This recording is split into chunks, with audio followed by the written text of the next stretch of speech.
What's up, and welcome to another episode of the Grindline Podcast. You're listening to episode 242. I am your host, Greg. I am here tonight with Tyler. Ryan has last minute plans with neighbors or something weird, but there's not a lot to talk about, so I guess we'll let Ryan slide. He doesn't have meat stuck in his throat. He's just got neighbor plans. But Tyler, how are you doing tonight? I am doing great. I can't really complain too much. I'm actually feeling a lot better, not coughing as much, not spitting up as much shit. So, no complaints there. Looking forward to the hockey season. We're getting closer to it, so I'm happy about that. The this, You lied. Jeez, you lied. as soon as I say that, I start coughing. But yeah, the weather here has been absolutely miserable. It's been like fucking 100% humidity, or it feels like it anyways. So that's Gross. good. How are you, Greg? I'm good. I have to go to Dallas on Wednesday for a work trip, which I'm not looking forward to. Dallas has been in the middle of a historic heat wave, but it's in a cool off when I go. But I'm not a huge fan of Texas. So I'll be going down there for work for about a week. So we're going to knock this out, and then I can go to do my work thing, and I won't have anything to worry about except for responding to people in the YouTube comments. So if you're not watching on YouTube, go check us out on YouTube, sub to the channel, turn on notifications. I put up pretty graphic. It's a good time. But we have a couple things to talk about tonight. It's going to be a quick episode because we're ramping up here. In a couple days, it's going to be training camp. But in the intermediary between training camp and I don't know, a month before, maybe 2 weeks before, there's like no news because all the teams are getting ready to do their training camp stuff. So a couple things came out. The first we're going to touch on tonight is Alex DeBrincat in a report by The Score that says DeBrincat was unhappy being behind Tkachuk in the Senators lineup. It says Alex DeBrincat's exit from the Ottawa Senators appears to have stemmed from his desire to be higher on the team's depth chart than the cornerstone of the franchise, which I think is a funny thing to call Brady Tkachuk. But it says DeBrincat didn't like his role as a second-line winger behind Brady, sources told Postmedia's Bruce Gerich. And this is a quote from Tim Stützle on 32 Thoughts, if he doesn't want to be there, I don't want to make him have to be there. That's fine to us. I think the whole group, we've been saying it, we want him to stay. We want him to be part of the group, and he's a great guy and a great player. If you don't want to be there, then good luck on your way. So, and then it goes on to give Tkachuk's stats. He posted 35 goals and 48 assists in 82 games. And then it goes to say DeBrincat had 8 fewer goals and 9 fewer assists. But what I kind of want, okay, first I just want to get your thoughts on the kind of spinning of the statement, because I don't think Stützle's statement says anything about that at all. But some person told Bruce Gerich that that is what the issue was. Yeah, I don't think it's a situation where DeBrincat didn't want to be there or didn't want to be you know behind Tkachuk. I think I just think maybe he didn't want that's to be part there. of it. Yeah, I think he didn't want to be there. I think he's alluded to how happy he is being in Detroit, and obviously hasn't played a game yet, but he's happy to be back around family, back where he grew up and stuff like that. So I mean, I don't think it's as much what has to do with him not wanting to be in Ottawa per se. I think he just wanted to be more in Detroit or closer to Detroit. So I don't think it's a situation if he cared about being behind Tkachuk. I don't think that's the case at all. Well, I think that, to be fair, though, on that point, I think DeBrincat would have been better ahead of Tkachuk. If you would have put DeBrincat with Stützle and Claude Giroux, don't you think he would have made up that 8 goals or more? Because he's a more established player, been in the league longer, knows more of what he is doing, and just he's got that he's a natural sniper. So I think that if you put him with a guy like Claude Giroux, whose projected WAR was a 96 last season, or up to last season, EV offensive 94 and an EV defensive 86, and a Tim Stützle who had a projected WAR of 84. I mean, his EV numbers are a little off, but his goals per 60 is good. His assists per 60 is good.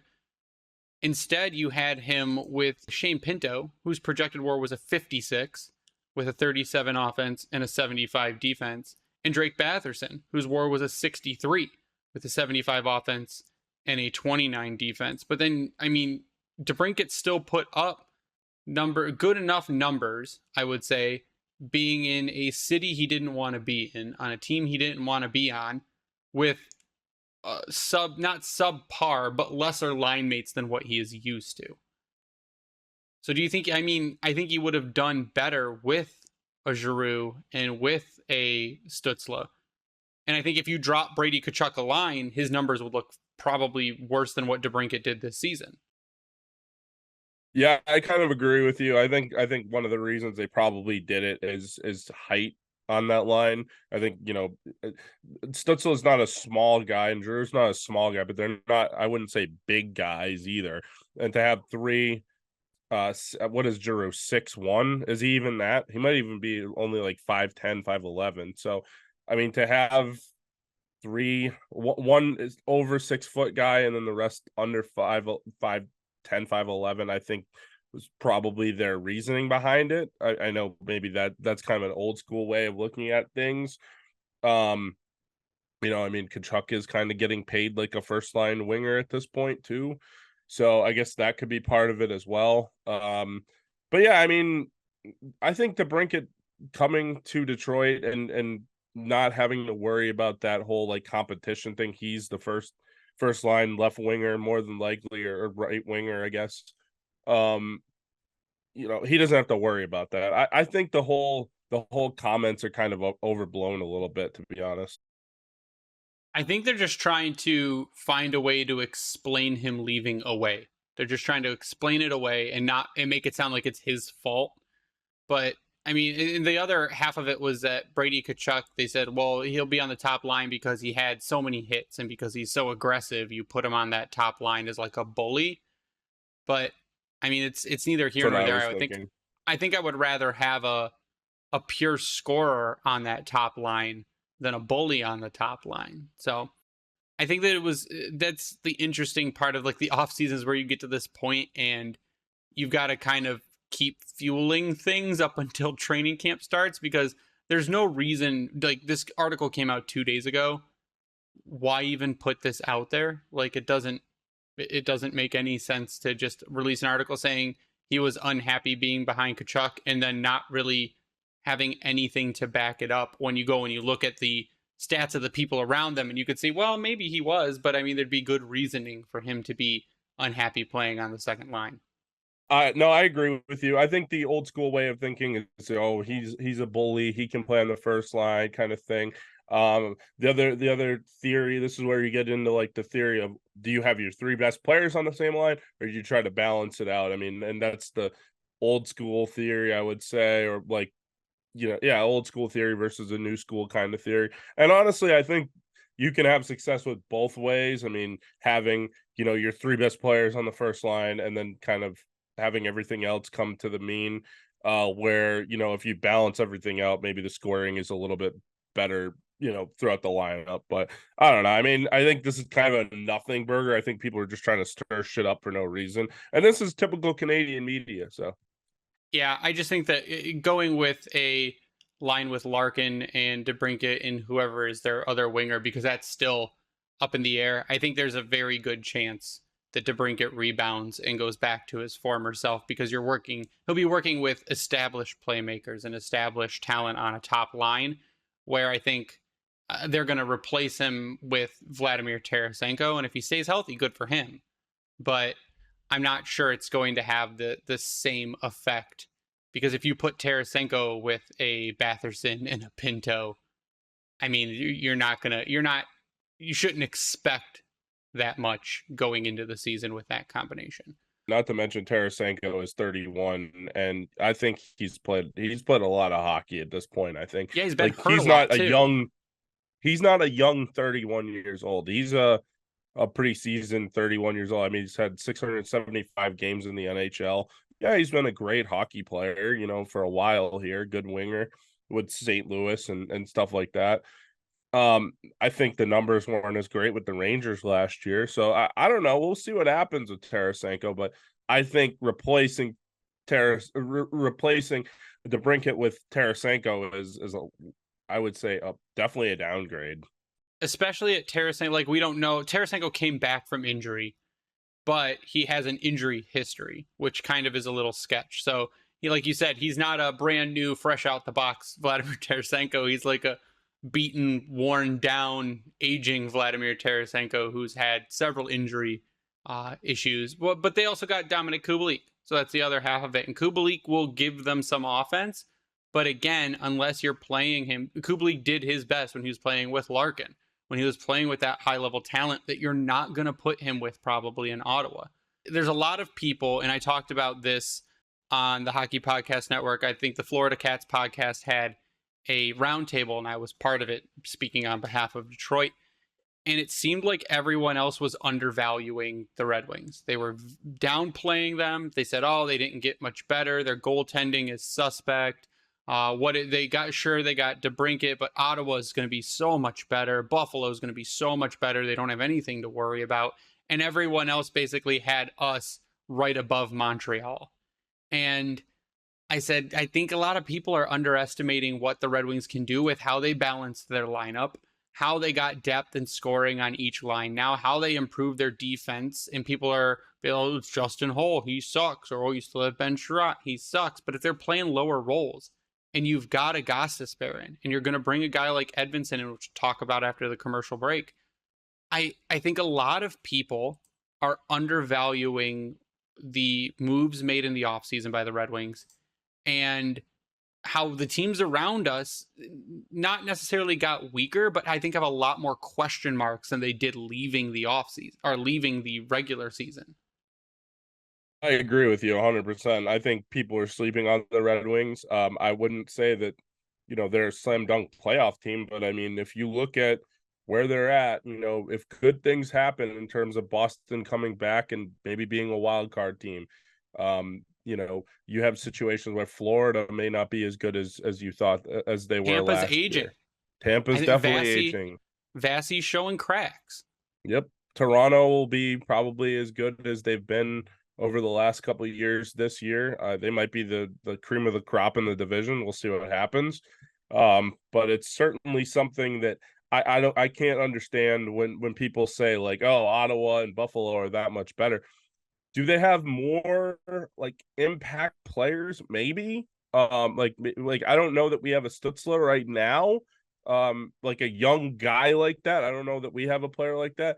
Maybe Lucas Raymond if everything goes well for him. But that's the one thing.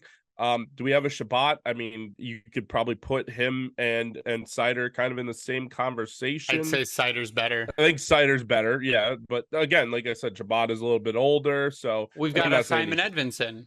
Exactly, we have a Simon Edvinsson. So I think Detroit's better than Ottawa. Are they better than Buffalo? That's where I get in a little bit of a debate. I think Buffalo's goaltending has a potential of being much better. I think the forwards are a little bit more elite, but again, I think Detroit's defense is a little bit better than Buffalo's. So I don't know. We'll see. Again, Buffalo's defense is pretty young still with Owen Power, and Dahlin is still relatively young, I would say. So I don't know. I mean, I think you're closer to being on par with Buffalo, but I think you're better than Ottawa. I really do. The problem with Buffalo is that their forward group is really bad defensively. They have to be able to outscore you in bunches to be able to beat you, basically. And I don't know why you're so high on their goalie tandem of Eric Comrie and Ukko-Pekka Luukkonen. No, it's going to be Devin Levi. Devin Levi right now, I don't know. He's not been a starter in the NHL, and that's a lot of pressure to put on a kid. I think if you're looking at our division and who has the biggest question mark at goal, it's going to be the Sabres, and then what version of Korpisalo the Sens get.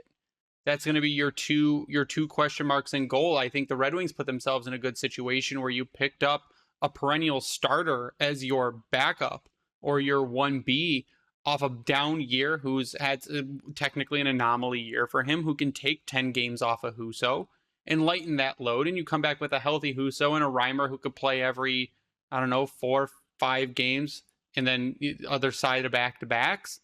And I think you have a more stout roster, I think, and a more balanced roster than a lot of these other teams, like you said, though, even though you don't have a Claude Giroux. or you don't have, you're not going to go out and get a guy like, or maybe your top line is not as good as Tuck, Thompson, and Skinner, which is fine. But there's a lot going down the lineup where you're not playing a Kyle Okposo. You're not relying on a guy like Jordan Greenway has been okay. Or yeah, so Skinner brought his game back up last season. So I think you're going in looking at a more defensively sound forward core as to where Buffalo's forward core defense is bad. I think, like you said, people are undervaluing the Red Wings. They're underestimating the Red Wings and could be surprised going into the season because I don't think, there's no way we're an 80-point team again. Absolutely not. Unless we have devastating injuries to start the season.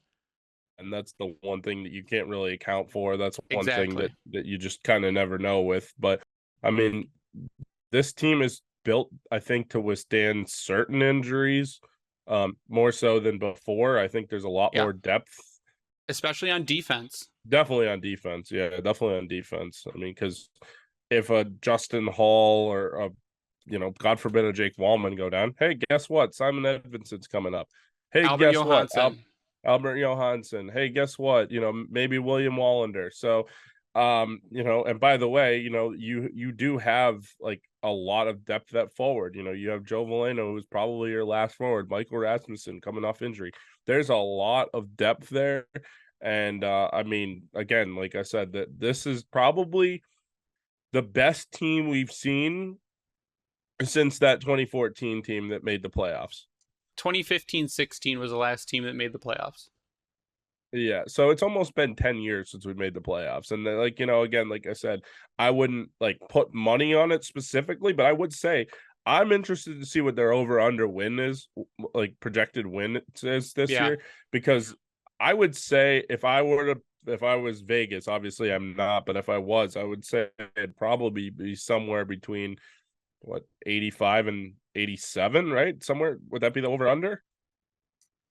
If you put the over-under, I would say if you put the over-under at 85, right now I would take the over.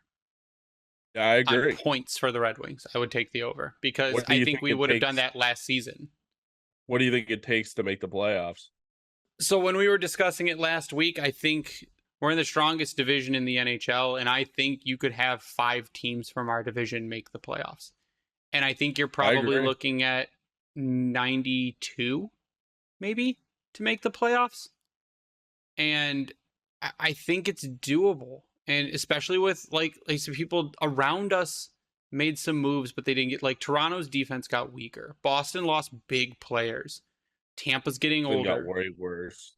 Tampa lost Alex Killorn. And you look at it and you go, okay. And then you look at Buffalo and we already talked about their deficiencies. And you look at Ottawa and we talked about their deficiencies. And yes, we're in a great division. We're still in the best division in hockey, more than likely. But we improved our team. And I think that's what a lot of people are looking at, the individual pieces and not the sum of the pieces and how they fit together and how they mesh. So I think if you're going to put money on the Red Wings and if it's an over-under on points and they set it at 85, I would take the over. So I think we're going to leave that subject. We're going to take a quick break for word from DraftKings to be back with some comments from Steve Yzerman. They happened a while ago now, but we didn't get a chance to touch on them, so I want to touch on them. And and that's how we'll close out the episode. So we'll be right back after a commercial break. College football fans, are you ready for week 1? DraftKings Sportsbook is hooking you up with a can't-miss offer to start the season strong. This week, new customers can bet just $5 on college football and score $200 in bonus bets instantly. Anything can happen in college football. Your team could go from unranked to dynasty mode in just a couple of years. Change comes fast. The only thing that is a lock is the great offers from DraftKings Sportsbook. Life's more fun when you're in on the action. Download DraftKings Sportsbook app now and use code THPN. New customers can score $200 in bonus bets instantly when they bet just $5 on college football. Only on DraftKings Sportsbook with code THPN. The crown is yours. Gambling problem? Call 1-800-GAMBLER or visit www.1800gambler.net. In New York, call 877-8-HOPENY or text HOPENY 467-369. In Connecticut, help is available for problem gambling. Call 888-789-7777 or visit ccpg.org. Please play responsibly on behalf of Boot Hill Casino and Resort. 21 plus, age varies by jurisdiction. Void in Ontario. See dknng.co/football for eligibility, terms, and responsible gaming resources. Bonus bets expire 7 days after issuance. Eligibility and deposit restrictions apply. And we're back, and we have a couple. So we decided during commercial breaks, we have a couple more things we want to talk about. We'll glance over this one pretty quickly. And it's Lucas Raymond was on 32 Thoughts with Elliot Friedman. They're doing their Swedish tour currently, where they're talking to all the Swedish NHL players while they're over there. And Lucas Raymond was on, and Elliot asked him a bunch of the normal stuff, like what's it like bringing in all these guys? And Lucas Raymond said a lot to the effect of it feels really good because it's putting them in a position to win and making the team better. And they all have a positive outlook. And then he asked him about what was funny is so name the player you hate the most from each team. Which player do you hate the most on Ottawa and hate the most on Buffalo? And he's like, well, I'm going to keep that to myself. But you knew he wasn't going to answer that. No, yeah. But what was interesting is they feel the rivalry coming. They feel that it's going to be good to compete with the teams that are closest to you in the standings and closest to you in a rebuild, even though they've both been rebuilding for 1,000,000 years. And we've only been rebuilding for 5. But it was an interesting conversation, and you can go listen to it. It's easier to do in the TSN website because you can just forward directly to the part where Raymond talks. But he sounds not excited, because Lucas Raymond, I don't think I've ever heard him sound excited, but he sounds hopeful for the season and the changes that Yzerman made, and his game specifically, that he had a big summer, and we know he had a big summer, put on a lot of weight, or put on a lot of muscle, and is going to push himself even more. So I thought it was a really interesting conversation. I'm going to say this jokingly, but then I'm going to say it seriously at the same time. Is there ever been a less Swedish sounding or name player? Lucas Raymond, he doesn't sound Swedish. He doesn't talk. Dude has the Swedish. Whitest name. He doesn't ever. Look Swedish. Is he do we need to do a check? Is he actually Swedish? It's kind of perplexing. But anyways, the comments weren't breathtaking or anything like that. But I thought it was funny that he said, he obviously wasn't going to answer that question, as I said before. But I thought it was kind of funny at the fact that he was just yeah, I kind of feel a little bit of a rivalry coming between, Detroit and obviously Buffalo and Ottawa, and those games. Yeah, because he asked him about the games against Ottawa where they were heated. I also thought it was kind of funny how Elliot brought up the whole he's friends with Rasmus Dahlin, and he just goes yeah, we're friends, we're good friends. I'm good friends with Rasmus Dahlin. I've known him a long time. Blah blah blah. And then Elliot goes, well, is it a relationship where you're friends on and off the ice, or is it a situation where you're friends off the ice, and then when the game comes on and you're on the ice, all hell breaks loose? He's like, yeah, the second one. So yeah, I thought that was interesting. Again, nothing too groundbreaking. I think the Wings are one of those organizations that kind of tells their team to keep things tight-lipped a little bit and try to not say as much as you would in a lot of situations. And some other teams, I think, kind of let their players do what they want, but I don't think the Wings are one of those teams. No, I think they're going to keep their roster they keep their management group. Literally nothing comes out unless Steve Yzerman puts his rubber stamp on it. Very New England Patriots-esque. Beautiful. But we're going to talk a little bit more about Steve Yzerman, and he did have... Now, this was September... this came out as September 10th. This was written September 10th, but the thing happened a little bit ago. Yzerman was in Grand Rapids and had a media availability and was asked a bunch of questions. He was asked about playoffs, the West Michigan Sports Commission, and he said, we would love to make the playoffs this season, but is playoffs or bust? Internally, no. And he says, our goal isn't just to make the playoffs. Our goal is to build a championship team, a team that can compete for a championship, which we had said. Yzerman is trying to build a dynasty. He had also said that, winning the Stanley Cup as a general manager would be better than winning the Stanley Cup as a player, because you built the team. You came in and you changed the roster and you made incremental moves every single year in order to get that team to a championship. But what Yzerman's not trying to do, and like we've said, is not be a flash in the pan. He doesn't want to make it and be a one and done. He wants to set the prospect pool up for continued success. He wants to set the team up for continued success. And he wants to set the cap up for continued success. He wants to be able to roll guys in and out as he pleases and bring in prospects when they're ready to play. And he wants to just keep it going. You got to build the engine. And if this is where Yzerman wants to be, if Yzerman says, I don't even remember how old he is right now. What's Yzerman, in his mid-50s? 55, maybe? Something like maybe that. Less. If he wants to stay with this team and this is like where he wants to end his career, he wants to be the GM for the next 20 years of the Red Wings or whatever. He needs 58. Great. 20 years would take him to 78, which I'm sure he will want to retire before that. So say Yzerman wants to be here for 15 years. You need to start early and you need to keep it going at a consistent pace. And that's what he's doing. And of course it's not playoffs or bust internally, because you have to set your expectations from the very beginning that if we don't make the playoffs, but maybe we're 2 points out, maybe we're 4 points out, maybe we have some injuries and we miss it, but we show that our players are developing and we show individual player progress and we show team progress and the coach shows progress in his systems, then yes, that is a win. It is not a bust.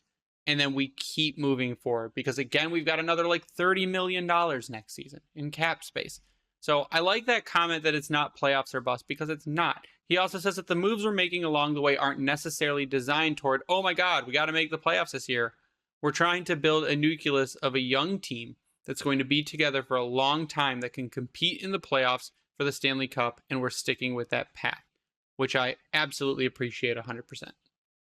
Yeah, I agree with you. I mean, and that's really what it should be. You should always try and build. It shouldn't just be like a one-off. Like, even if you were to win one Stanley Cup, right? Like, you want to keep winning. The goal is to continue being a good franchise.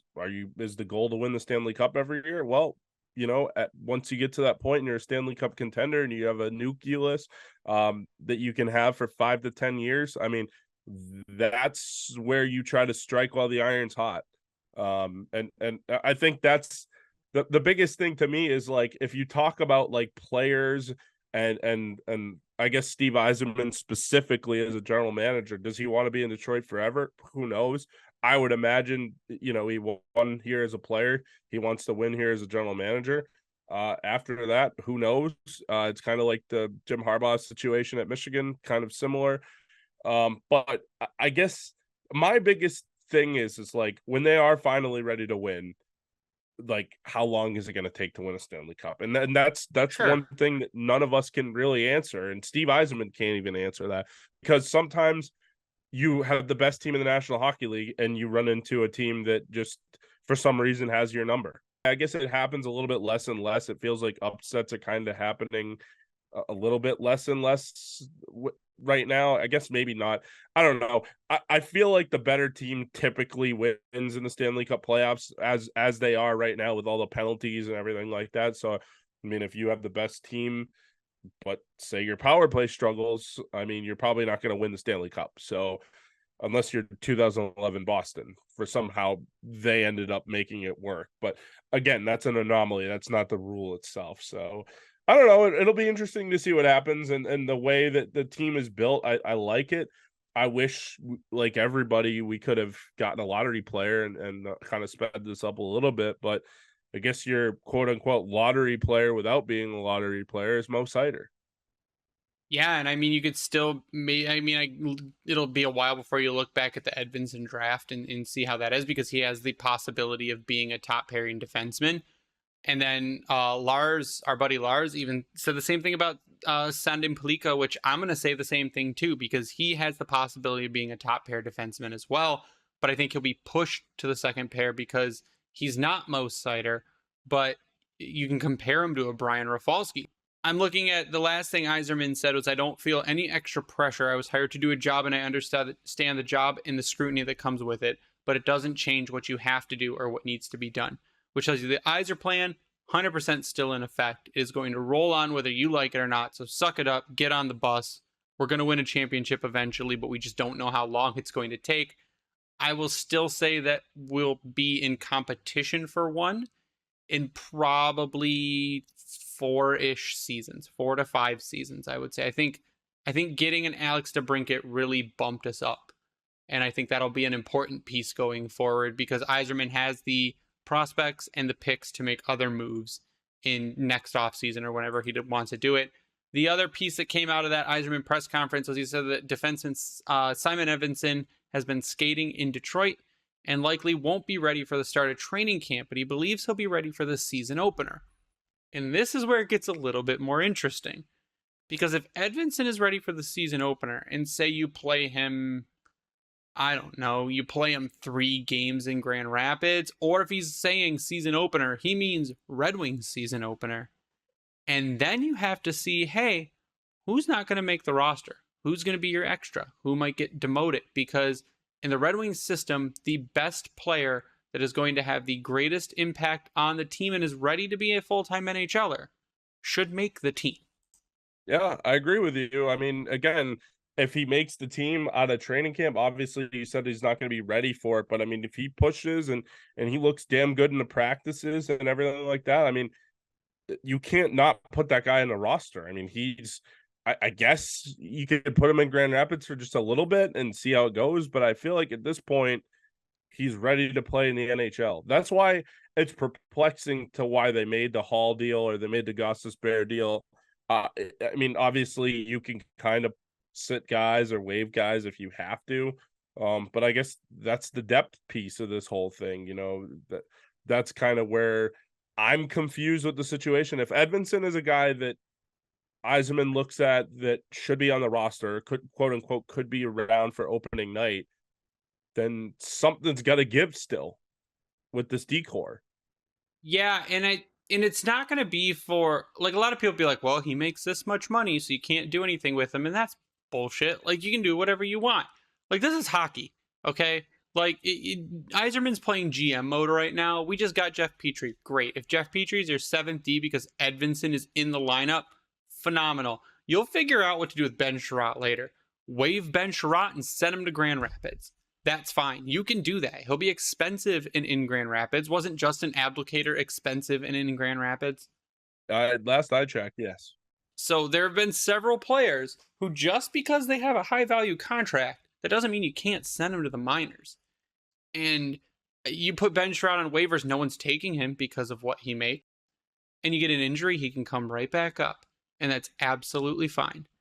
Did DeKeyser do that as well? We've had players in the past that were sent. Yeah, DeKeyser did it. Sent down and then came back because of injury. And you could do it with whoever. So if Edvinsson's ready to go and he comes in and he says, I'm ready, this is my spot, I'm taking it. And your top pair ends up being Walman and Seider. And your second pair ends up being Edvinsson and Holl, or Edvinsson and you slide Ghost to the right. And your third pair is Mata and Holl, or Mata and Petrie, and you have your extra, you're automatically better at that point. Automatically better.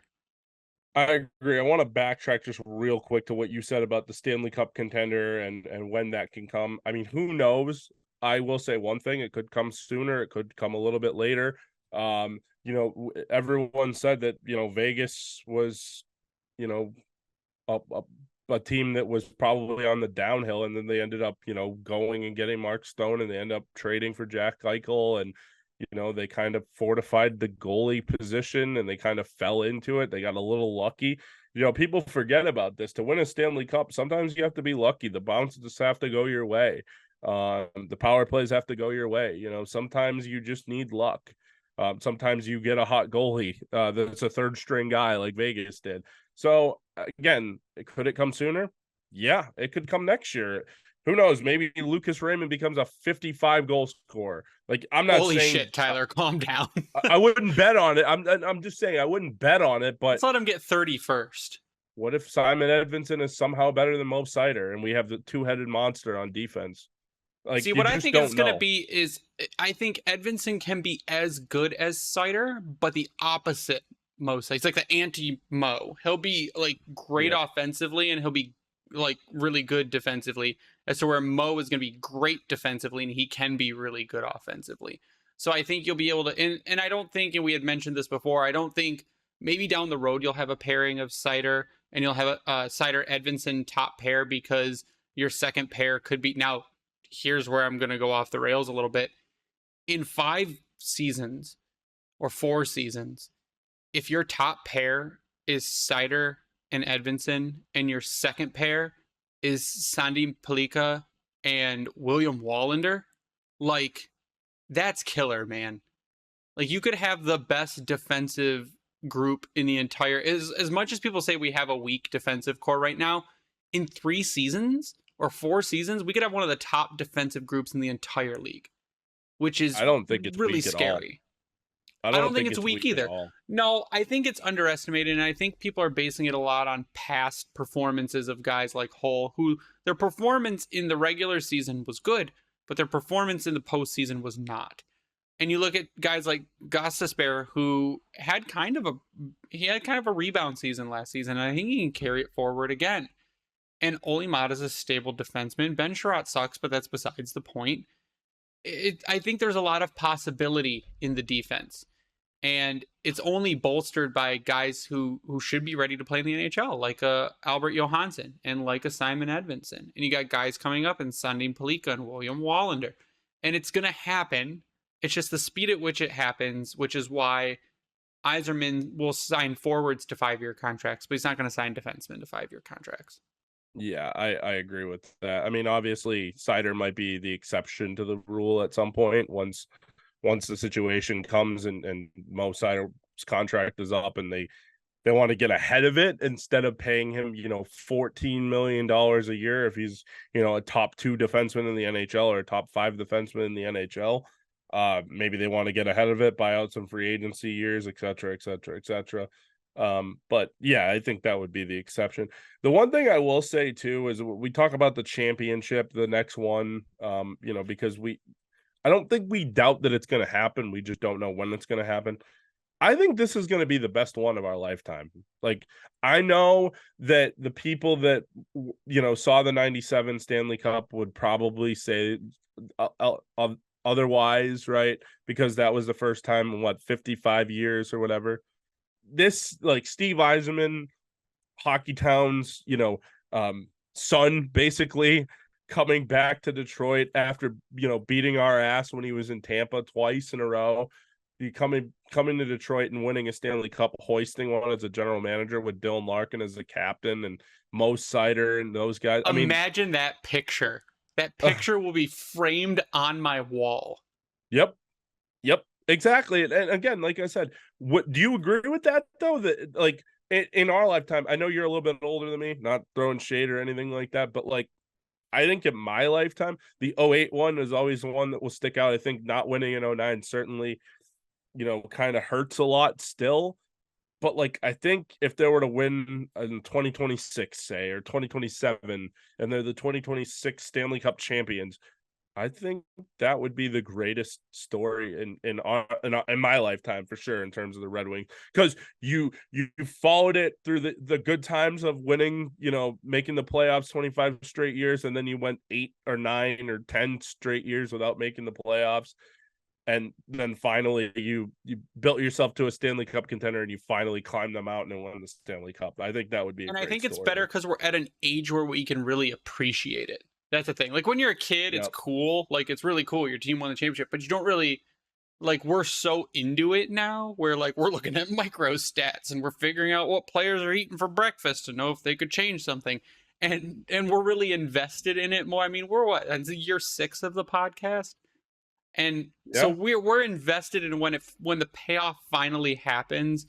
I think it'll be that much better because we saw it through the whole thing and we lived it and we reported on it weekly and we did its ups and downs, as to where I feel like it almost feels like you're more of a part of it than you were when you just watch it on TV and let the games go by. But I'm going to end it with this. It sounds like Aaron Rodgers tore his Achilles. So he might be done for the season. And for any of you people listening that are also nerds and have been trying to find, there's a new card game out called Disney Lorcana. It is fantastic. I pulled a $900 card today, Tyler. 900. What card is it? It's Elsa from Frozen. And it's like a alternate art version, $900. So That's you can cool. hit Are me you up the selling it? DMs. I might. I think it's cool, and I'm trying to decide whether it's going to go up in value or decrease in value, depending on whether I want to sell it. Because a few weeks ago it was only 700, and then a couple just sold for, the last one I saw sold for 925. So we'll see what happens there. But Tyler, I want to get your final thoughts before we sign off. What do you got? Yeah, my final thoughts are, I mean, when you talk about like a hockey season that you're looking forward to, and I know we talked about, the 25 years in the Stanley Cup playoffs and all that good stuff, and then, it kind of coming to an end and us really staring a giant rebuild in the face. When we finally make the playoffs again and we finally, climb that mountain and do win the Stanley Cup, because I do think at some point it is going to happen, that's going to feel amazing. But not only that, like, what is it going to feel like this season to actually watch meaningful hockey? Because I know I've watched 98% of the games, dating back to when I was a kid. But it feels different when you're in it. It really feels different when you're in it. I know, like, I've had situations where, and I'll admit 100%, where like I have the game on, I'm watching it, but I'm also on my phone on Twitter and stuff, because it's like, yeah, well, this is March and we just traded everybody away, so it's like, we're watching it to watch young guys. Hopefully this year we're watching it to, you know, compete for the playoffs. This is the point of watching this great game that we watch and cover, is to make the playoffs and to hope your team has a chance to hoist that Stanley Cup at some point. So those are my final thoughts. You can follow me on Twitter at SealDog.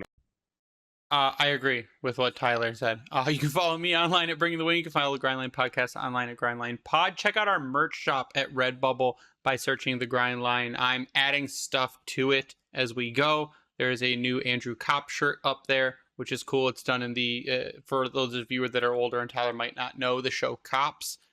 It's in that font, so it looks pretty cool. But that's that. You can follow the Hockey Podcast Network at HockeyPodNet. We also thank them for hosting us and spreading us around. We'd like to shout out to Vintage Detroit, which is the only place you should get your Detroit jerseys from and worked on. Like we said earlier in the show, go sub to us on YouTube. Turn on those notifications. You'll get notified whenever an episode goes live. We are getting into hockey. So like 3 days, there's actually going to be stuff to talk about, because the prospect tournament is going to start, and we will talk about prospect performances, and I'm going to have to YouTube all the games because I'm going to be in Texas. But there'll be content more frequently coming out. I do little segments in between episodes and everything as well. So go check us out on YouTube and sub to the channel. Let's give a shout out to Howie's Hockey Tape, where use the promo code Grindline, you get 10% off your order. If you use the same promo code on Bring Hockey Back, you'll get 12% off your order. But that is going to do it for us tonight. So for Tyler, I am Greg. You stay classy, Hockey Town.